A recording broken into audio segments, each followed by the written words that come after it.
नमस्कार, आज की न्यूज में आपका स्वागत है।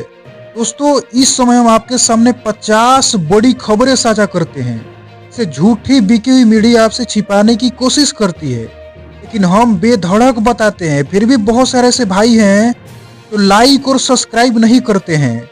यही बताते हैं कि हमारी वीडियो वो कहाँ से देख रहे हैं, किस स्थान से देख रहे हैं। खैर चलिए बढ़ते हैं खबरों की तरफ। पहली बड़ी खबर है, संजय सिंह ने भरे सदन में बीजेपी के खिलाफ बोलते हुए कहा कि बीजेपी देश को बांटना चाहती है।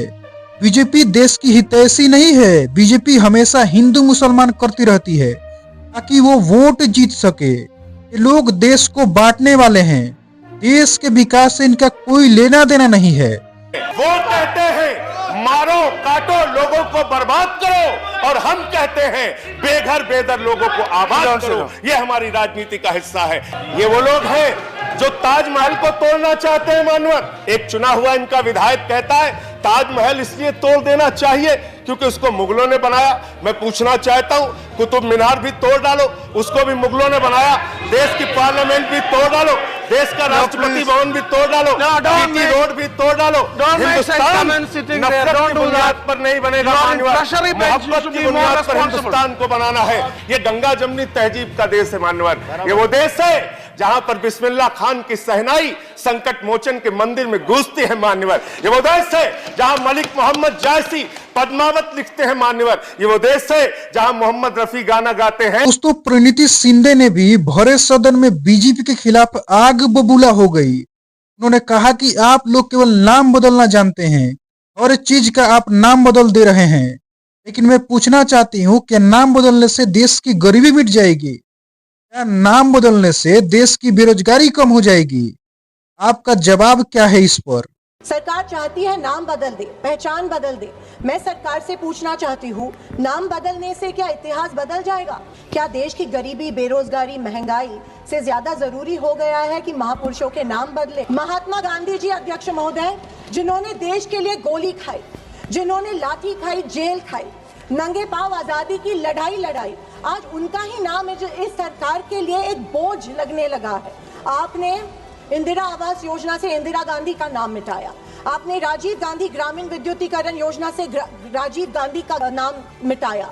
आपने संविधान बदलने की साजिश की। आपने संविधान से जुड़े बाबा साहेब अंबेडकर का नाम भी आप एक दिन मिटाने की साजिश करेंगे। लेकिन देख लीजिए, ये देश का युवा चुप नहीं बैठेगा। देश में ऐसा सैलाब आएगा कि आपकी इस सत्ता की मगरूर। तो अगली खबर है, इकरा हसन का भी एक बयान तेजी से वायरल हो रहा है। उन्होंने कहा कि मुसलमानों के साथ देश में अन्याय किया जा रहा है, मुसलमानों से उनको अधिकारों को छीना जा रहा है। बीजेपी चाहती है कि कोई सर उठाकर ना चले। मुसलमानों पर नमाज पढ़ने पर भी रोक लगाया जा रहा है कि कोई ना सर उठाकर चल सके। पहले उत्तर प्रदेश में मुसलमानों को नमाज पढ़ने पर रोक लगाई और फिर सौगात में ये बिल लाया गया।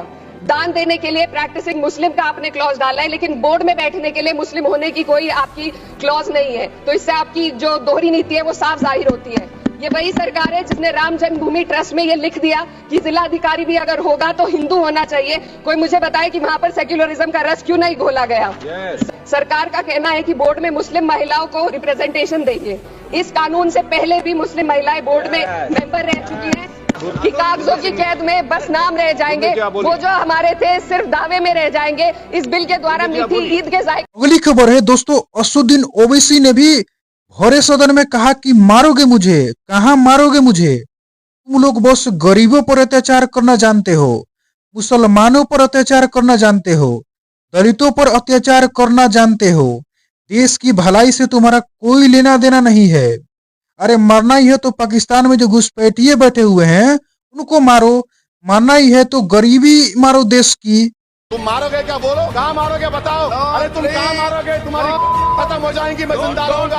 अरे तुम्हारी गोली डरने वाला बैठो तो सर मुझे पुलिस ने पीटा सर। 1999 22 दिसंबर को मेरे सर पर 20 टाके लगे, पीठ से लेकर पैर तक मारा गया। आपको मालूम सर क्या हुआ? तेलुगु देशम की सरकार थी, उन्होंने उन दोनों पुलिस वालों को जिन्होंने मुझे मारा था उनको IPS कन्फर्म कर दिया। कुलभूषण यादव पाकिस्तान में बैठा है, लेके आओ ना। कतर में हमारे फौजी बैठे, लेके आओ ना उनको। अरे कहाँ तुम्हारी देशभक्ति है? याद रखिए, जिंदगियां बर्बाद करने का काम आप कर रहे हैं और सबसे बड़ा इसका नुकसान होगा। किसका नुकसान होगा? दलितों का, मुसलमानों का, आदिवासियों का। अरे आप अपना ही हाथ काट रहे हैं अपने आप। याद रखिए, आज आप मुस्कुरा रहे हैं, कल यहाँ पर बैठेंगे तो और कर देगा काम आपके ऊपर। मैं कई मरतबा जेल में गया हूँ, ससुराल में इतना नहीं गया जितना जेल को जाने का मुझे मौका मिला। रेप सिर्फ महिलाओं का होता है, मर्दों का रेप नहीं होता है। आपकी हंसी इस बात का इकरार है कि आप जानते हैं किसका। तो अगली बड़ी खबर निकल के आ रही है, बांग्लादेश में जो हो रहा है उस पर योगी आदित्यनाथ का स्पीच तेजी से वायरल हो रहा है। उन्होंने कहा कि विपक्ष केवल मुसलमान दिखाई देते हैं,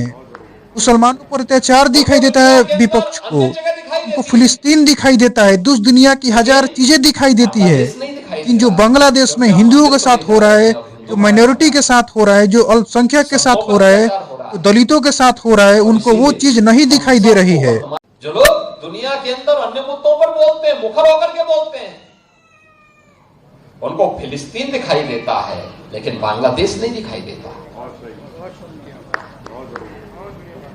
उनको दुनिया के अंदर अन्य जगह दिखाई देती है लेकिन बांग्लादेश नहीं दिखाई दे रहा है, क्योंकि वहां मंदिर तोड़े जा रहे हैं और हिंदू मारा जा रहा है, संतों पर अत्याचार हो रहा है।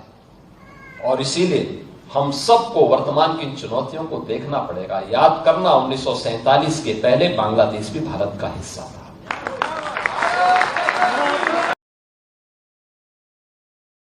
दोस्तों अगली खबर है, भारत के लिए एक गंभीर खतरा पैदा हो गया है। बलूच नेता मीर यार बलूच ने दावा किया है कि इन अगले कुछ महीनों में पाकिस्तान के बलूचिस्तान क्षेत्र में अपनी सेना तैनात कर सकता है। यह भारत के लिए खतरा हो सकता है। उन्होंने इस बात को लेकर आगाह किया है कि चीन पाकिस्तान के बढ़ते गठबंधन से गंभीर खतरा हो सकता है भारत को। अगली बड़ी खबर है, कहा जा रहा है कि बांग्लादेश का हाल भी पाकिस्तान के जैसा ही हो जाएगा। चीन के बेल्ट एंड रोड इनिशिएटिव पर ढाका की बढ़ती निर्भरता को देखते हुए इसमें कोई हैरानी की बात नहीं दिखाई दे रही है। बांग्लादेश भी उसी तरह कर्ज के जाल में फंस गया है जैसे श्रीलंका फंसा हुआ था। एशियन न्यूज पोस्ट की एक रिपोर्ट में कहा गया है कि ढाका अब चीनी कर्ज लेने की कीमत चुका रहा है, अगर कोई सबक नहीं सीख रहा है अभी भी। अगली खबर है दोस्तों, कर्नाटक में एक सर्वे हुआ जिसमें मालूम चला कि यहाँ की जनता ईवीएम पर भरोसा करने लगी है। कर्नाटक में ईवीएम पर हुए एक सर्वेक्षण में 85% मतदाताओं ने इस पर भरोसा जताया, जिसमें 2024 लोकसभा चुनाव को स्वतंत्र निष्पक्ष बताया गया। भाजपा ने इसे कांग्रेस की वोट चोरी थ्योरी का जवाब बताते हुए राहुल गांधी पर निशाना साधा।